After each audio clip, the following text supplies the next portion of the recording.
مساء الخير يا جماعة، معانا النهاردة فيلم مان vs بيبي، واحد من الأفلام اللي تحب تشوفها في أجواء الكريسماس. ولو حابين نعمل لكم سلسلة أفلام من النوع ده اكتبوا لنا في التعليقات. ويلا نبدأ.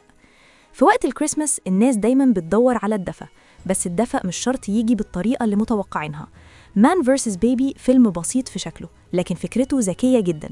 راجل عايش لوحده من غير أي مسؤوليات، وفجأة يلاقي نفسه قدام أكبر مسؤولية في الحياة، طفل رضيع.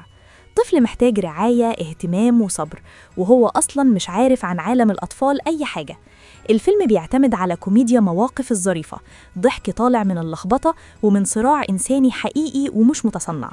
الفيلم مناسب لأجواء الكريسماس لأنه بيتكلم عن العيلة، وعن التغيير اللي بيجي فجأة، وعن الدفء اللي ممكن يطلع من أكتر موقف مش متوقع.